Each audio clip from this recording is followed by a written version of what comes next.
accused the United Arab Emirates and Ethiopia of involvement in drone attacks on the country, part of a barrage that has shattered months of relative calm in the capital. Brigadier General በማንኛውም ሀገር ላይ ጸብ ማንሳት አንፈልግም፣ ነገር ግን ማንም ይሁን ማን በእኛ ላይ ጥቃት የፈጸመ ምላሹን ያገኛል ሲሉ የሱዳን ባለስልጣናት በኢትዮጵያና በአረብ ኤሚሬትስ ላይ ዝተዋል። ምን ማለታቸው ይሆን? በዝርዝር እናየዋለን። ኤሚሬቶች በበኩሏ በሱዳን አውሮፕላን ማረፊያ በተፈጸመ ጥቃት እጅ የለበትም ስትል አስተባብላለች። በካርቱም አውሮፕላን ማረፊያ ላይ የተፈጸመው የድሮን ጥቃት ዓለምን አስቆጥቷል። አሜሪካንም አስጠንቅቃለች። ለመሆኑ ከኢትዮጵያ አንጻር ምን ጉዳት አለው? ሁለት ልጆቹን በመግደል የተከሰሰው ኤርትራዊ ፍርድ ቤት ቀርቧል። ምን አጋጠመው? ጤና ይስጥልኝ ክቡራትና ክቡራን የቻናሌ ቤተሰቦች፣ እነዚህንና ሌሎችም ሰበር መረጃዎችን ይዤ ቀርቤያለሁ። በየጊዜው የምንለቀውን ፈጣንና ሰበር መረጃዎች በፍጥነት እንዲደርሳችሁ ቻናሉን ሰብስክራይብ በማድረግ የደውሏን ምልክት መጫኑን አትርሱ። ቀዳሚ ወዳደረኩት መረጃ አልፋለሁ። በማንኛውም ሀገር ላይ ጸብ ማንሳት አንፈልግም፣ ነገር ግን ማንም ይሁን ማን በእኛ ላይ ጥቃት የፈጸመ ምላሹን ያገኛል ሲሉ የሱዳን ባለስልጣናት እየዛቱ ይገኛሉ። የሱዳን የውጭ ጉዳይ ሚኒስቴር፣ የባህልና ቱሪዝም ሚኒስቴርና የጦር ኃይሉ ቃል አቀባይ ትላንት ምሽት ጋዜጣዊ መግለጫ የሰጡ ሲሆን በዚህ መግለጫቸው ላይ የተነሱ ሐሳቦችን ሬዲዮ ዲባንጋ በአጭሩ አቅርቧቸዋል።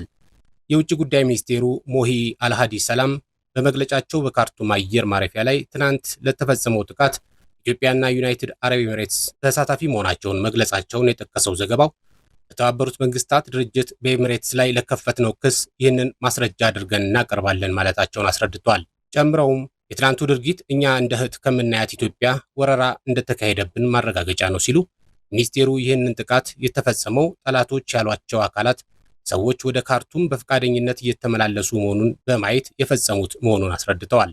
በማስከተልም ኢትዮጵያና ኤሚሬትስ የተሳሳተ መንገድ መርጠዋል፣ እዚህ ደግሞ ይቆጫቸዋል ያሉት ሚኒስቴሩ በተለይ የኢትዮጵያ መንግስት የሁለቱ ሀገራትን ግንኙነት እንዳበላሸ አድርገው መግለጻቸውን ዘገባው አስታውቋል። ጨምሮም ለዚህ ድርጊት ተመጣጣኝ መልስ የመስጠት ህጋዊ መብት እንዳላቸው ያስረዱት ሚኒስቴሩ በማንኛውም ሀገር ላይ ጸብ ማንሳት አንፈልግም፣ ነገር ግን ማንም ይሁን ማን በእኛ ላይ ጥቃት የፈጸመ ምላሹን ያገኛል ማለታቸውን ጠቅሷል። የሱዳን ጦር ኃይል ቃል አቀባይ የሆኑት ብርጋዴር ጀነራል አሲም አብዱል ዋህብ በበኩላቸው በንባብ ባሰሙት መግለጫ ከተለያዩ መረጃዎችና ሪፖርቶች በመነሳት ድርጊቱ የተጀመረው በማርች ወር መጀመሪያ መሆኑን ጠቅሰዋል። ጨምረውም 3 ድሮኖች ከባህር ዳር ተነስተው በዋይት ናይል፣ ብሉ ናይል እና ሰሜን ደቡብ ኮርዶፋ ግዛት ላይ ጥቃት ማድረሳቸውን አውስተዋል። ከዚያም ማርች 17 ቀን ከነዚህ ድሮኖች አንደኛው ተመቶ መውደቁንና በዚህ ድሮን ላይ በተደረገ ምርመራ አምራቾቹን ለመረዳት መቻላቸውን አስታውቋል። ይህ የመለያ ቁጥሩ ኤስ88 የሆነው ድሮን ባለቤትነቱ የዩናይትድ አረብ ኤሚሬትስ መሆኑን ለማወቅ መቻላቸውን ጠቅሰው ድሮኑ በኢትዮጵያ ክልል ውስጥ በባህር ዳር አየር ማረፊያ ሲንቀሳቀስ መቆየቱን መረዳታቸውን ገልጸዋል። ካገኙት መረጃ በመነሳት ይህ ድሮን በተደጋጋሚ የሱዳን አየር ክልልን ጥሶ በጉምሩክ አካባቢዎችና በሰሜናዊ ኮርዶፋ ጥቃት እንደፈጸመ አስረድተዋል።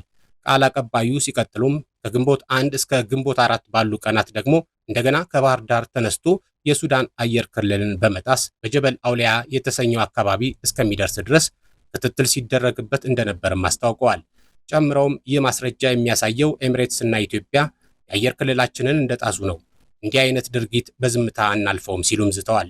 የሱዳን ባህልና ቱሪዝም ሚኒስቴር ፕሮፌሰር ካሊድ አልናስር ደግሞ የካርቱም አየር ማረፊያ ሰላማዊ መሰረተ ልማት መሆኑን ገልጸው ከደህንነት ጋር የተገናኙ ቴክኒካል ጉዳዮች ካለቁ በኋላ አየር ማረፊያው መልሶ ስራ እንደሚጀምር አስረድተዋል።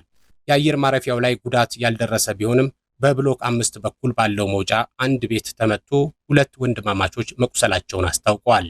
ከዚህ ክስ ጋር በተያያዘ ስሟ የተነሳችው የተባበሩት አረብ ኤሚሬትስ በሱዳን አየር ማረፊያ በተፈጸመው ጥቃት እጅ የለበትም ስትል አስተባብላለች።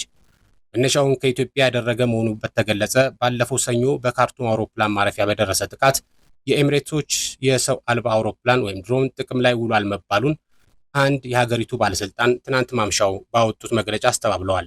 የሱዳን መንግስት የተባበሩት ኤሚሬቶችን 3 ዓመት በደፈነ የሱዳን የእርስ በርስ ጦርነት የሱዳን ፈጥኖ ደራሽ ኃይልን በመደገፍ ሲከሱ ቆይተዋል። የኤሚሬቶች መንግስት ግን ይህንንም ያስተባብላል። የኤሚሬቶች ንብረት የሆኑ ድሮኖች ከኢትዮጵያዋ ባህር ዳር ስለመነሳታቸው መረጃ እንዳላቸው የተናገሩት የሱዳን ቃል አቀባይ ድሮኖቹ በመጋቢትና በግንቦት ወራት ሱዳን በሚገኙ የተለያዩ ቦታዎች ላይ ድብደባ ፈጽመዋልም ብለዋል። ይሁንና ዘገባውን ያቀረበው ሪዮተርስ መረጃውን በነፃ ምንጭ ማረጋገጥ አለመቻሉን ገልጿል። የሱዳንን ውንጀላ መሰረተ ቢስ ሲል በመግለጫ ያጣጣለው የኢትዮጵያ የውጭ ጉዳይ ሚኒስቴር በበኩሉ ሱዳን በትግራይ ክልል የሚገኙ አማጽያንን ትረዳለች ሲልም ከሷል። የሱዳን ባለስልጣናት ተፈጸመ ላሉት የሉዓላዊነት ጥሰት ምላሽ ለመስጠት ዝግጁ መሆናቸውን ተናግረዋል። ግብፅና ሳውዲ አረቢያ በካርቱም አውሮፕላን ማረፊያ የተፈጸመውን ጥቃት በማውገዝ ጣልቃ ገብተዋል ያሏቸውን የሱዳን ጎረቤቶችን አስጠንቅቀዋል። በዩናይትድ ስቴትስ አስተዳደር የአረብና የአፍሪካ ጉዳዮች ከፍተኛ አማካሪ በበኩላቸው ለተዋጊዎች ኃይሎች የሚደረግ ማንኛውንም ድጋፍ መቆም አለበት ማለታቸውን ሬውተርስ የዜና ወኪል ዘግቧል። በሌላ መረጃችን በሆርሙዝ የመርከቦችን እጀባን ለጊዜው እንደምታቋርጥ ዩናይትድ ስቴትስ አስታውቃለች።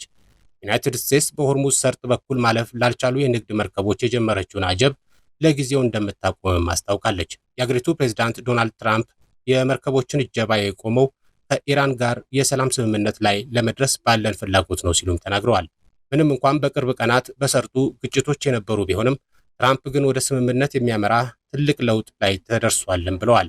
መርከቦችን የማጀቡ ዘመቻ የሰላም ስምምነቱ ሊጠናቀቅና ሊፈረም ይችል እንደሆነ ለማየት ለአጭር ጊዜ ይቆማል ሲሉም ተናግረዋል። ትራምፕ ይህንን ያሉት የዩናይትድ ስቴትስ የውጭ ጉዳይ ሚኒስቴር ማርክ ሩቢዮ ዩናይትድ ስቴትስ በኢራን ላይ የምታካሂደውን የማጥቃት ዘመቻ ማጠናቀቋን ትናንትና ከተናገሩ በኋላ ነው። ይሁንና ሩቢዮ ኢራኖች በሰርጡ በሚተላለፉ መርከቦች ላይ ለሚሰነዝሩት አዲስ ጥቃት ግን ከባድ ምላሽ እንደሚጠብቃቸው አስጠንቅቀዋል። ኢራን ግን በበኩሏ የሰላም ስምምነቱን የምትቀበለው ድሏ ካልሆነ ብቻ ነው ስትልም አስጠንቅቃለች። ለጊዜው እንደሚቋረጥ ዛሬ የተነገረው እጀባ ለ3 ቀናት ብቻ ነበር የዘለቀው። የነጻነት ፕሮጀክት የሚል ስያሜ የተሰጠው ይህ ዘመቻ በሆርሙዝ ሰርጥ የመርከቦች ጉዞ እንዲቀጥል የሚያደርግ ጉልህ ውጤት አለማስገኘቱን ሬውተርስ የዜና ወኪል ዘግቧል። 2 ልጆችን በመግደል የተከሰሰው ኤርትራዊ ፍርድ ቤት ቀረበ። በትላንትናው ዕለት የ37 ዓመቱ ኤርትራዊ ላይ 2 የመጀመሪያ ግድያ ክሶች ቀርበውበታል። ስሙ እንዳይገለጽ በፍርድ ቤት የተከለከለው ይህ ኤርትራዊ ከሚገኝበት እስር ቤት ሆኖ ይህንን ክስ የተከታተለ ሲሆን ክሱ በሚደመጥበት ወቅት ምንም አይነት የስሜት ለውጥ አልታየበትም። የተከሳሹ ጠበቃ ለፍርድ ቤቱ ቀጣይ ሂደት ከመከናወኑ በፊት ማለትም የእምነት ክህደት ቃሉን ከመስጠቱ በፊት መረጃ ለማሰባሰብ ጊዜ እንዲሰጣቸውም ጠይቀዋል። በዚህ መሰረት ፍርድ ቤቱ መዝገቡን ለሚቀጥለው ሰኔ ወር ቀጥሮታል። ፖሊስ ለፍርድ ቤት እንዳስረዳው የልጆቹ ወላጆች ተለያይተው የሚኖሩ ሲሆኑ ባለፈው ሳምንት ከእናታቸው ላይ ወስዶ በዚያው ሕይወታቸው እንዲያልፍ አድርጓል። ልጆቹን ከገደለ በኋላ ለፖሊስ ደውሎ ይህንን መናገሩንና በቦታው ላይ በቁጥጥር ስር መዋሉን አስረድቷል። ይህ በእንዲህ እንዳለ እናትየው አሁንም በከፍተኛ ሐዘን ውስጥ እንደምትገኝ የኢሚግሬሽን አውትሪች ዳይሬክተሯ አዳነች እያሱ ተናግራለች። አዳነች ስትናገር ይህ መርዶን ከሰማን በኋላ ምግብ መብላት አቁማለች፣ ከማንም ጋር አትነጋገርም፣ በጣም እየደከመች ነው በማለት ገልጻ የኮሚኒቲ ድጋፍ እንደሚያስፈልጋትም አስታውቃለች። በካልጋሪ የሚገኙ የኤርትራና የኢትዮጵያ ኮሚኒቲ አባላት በዚህ ድርጊት እጅግ ከባድ ሐዘን ውስጥ የወደቁ ሲሆን የሕፃናቱን የቀብር ስነስርዓት ለማስፈጸም እንዲረዳ የገቢ ማሰባሰቢያ ዘመቻ ጀምረዋል። ሕይወታቸው ያለፈው እነዚህ ሕፃናት የ5 ዓመቱ ናኦድ ተወልደ ብርሃንና የ3 ዓመቷ ሴት ልጅ ዩርካቤል ተወልደ ብርሃን የሚባሉ ሲሆኑ ተገለው የተገኙበት ቦታ ላይ በርካቶች አሻንጉልቶችና አበባዎችን በማስቀመጥ ሐዘናቸውን በመግለጽ ላይ ናቸው። ለዛሬ ያስኩላችሁ መረጃዎች እነዚህ ነበሩ። በሌሎች መረጃዎች እስከምንገናኝ ጤና ይስጥልኝ።